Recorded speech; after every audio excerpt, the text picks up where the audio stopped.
U.S. negotiators are in Moscow for Ukraine war ceasefire talks on Thursday, but Russia's willingness to buy into the terms of a temporary truce devised without its input is still in question. Russia is under pressure to sign up to the White House-brokered 30-day ceasefire agreement, which the U.S. says will show whether the Kremlin is serious about ending the war against Ukraine. U.S. Secretary of State Marco Rubio said the ball was in Russia's court after he and Ukrainian officials came up with a ceasefire deal earlier in the week. Meanwhile, U.S. President Donald Trump on Wednesday said that it would be financially devastating for Russia if it did not agree to a truce, hinting that more sanctions could be imposed on the country if it did not acquiesce.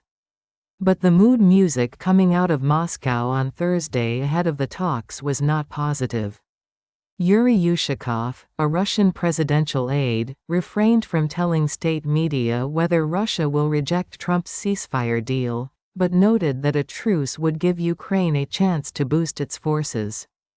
Ushakov said he had conveyed this position to U.S. National Security Advisor Mike Waltz during a call Wednesday. This is nothing else than a temporary respite for the Ukrainian military, nothing more. We believe that our goal is still a long-term peaceful settlement. We are striving for this. A peaceful settlement that takes into account the legitimate interests of our country, our concerns, he said, according to an NBC News translation. The comments come after a U.S. delegation led by Trump's special envoy, Steve Witkoff, arrived in Moscow for talks on Thursday, the Kremlin confirmed, while tempering expectations as to the possible outcome of the meeting. The negotiators are flying in, indeed, contacts are scheduled, Kremlin Press Secretary Dmitry Peskov told reporters Thursday, according to NBC News reporting, adding, "Let's not get ahead of ourselves, we'll tell you later." There have already been contacts. The Kremlin initially delivered a muted reaction to the ceasefire proposal, asking for more details. The deal, as laid out in a joint statement, would see all military activities cease and could be extended beyond the initial 30-day term by mutual agreement. The agreement draft also requires the exchange of prisoners of war, the release of civilian detainees, and the return of forcibly transferred Ukrainian children to Russia. As part of the plan, the U.S. immediately lifted its pause on sharing intelligence with Ukraine, as well as military aid.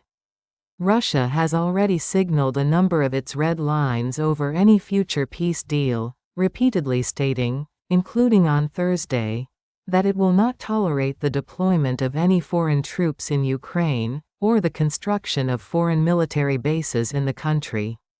Russian President Vladimir Putin donned army fatigues to visit the Russian region of Kursk that has been partially occupied by Ukrainian forces following an incursion last August.